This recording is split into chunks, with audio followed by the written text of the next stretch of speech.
One of the first shapes that I made in the piece were moons, half moons.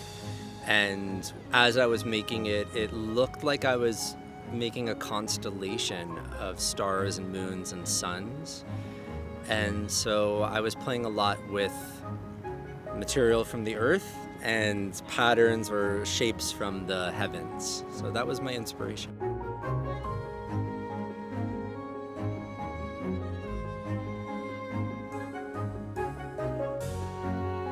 And I just fell in love with this art form and this idea of things being impermanent, and I have a hard time living in the moment, so this was a great way for me to study that and study being mindful.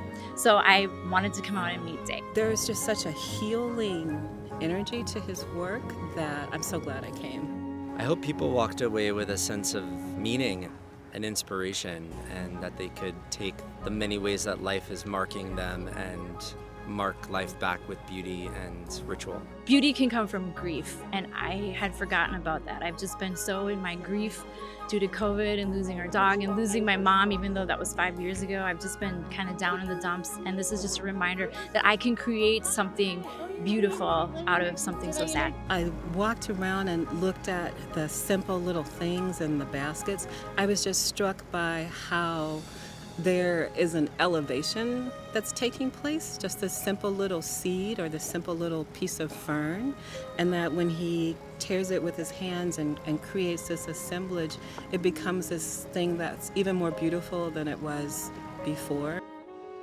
I wanted the altar to be interactive and for people to understand it's not just art, it's a ritual piece.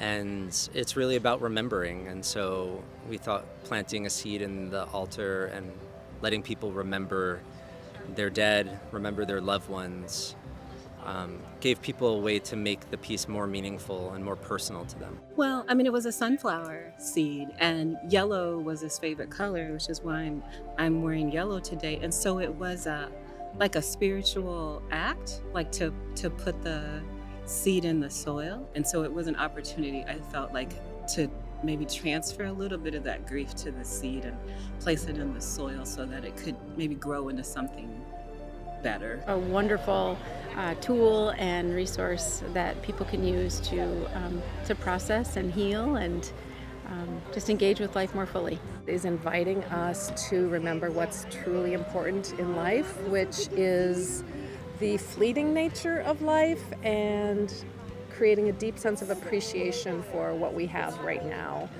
knowing that it could be gone. I think if people can remember the preciousness, we will live more in the present and live more fully, meaningfully now.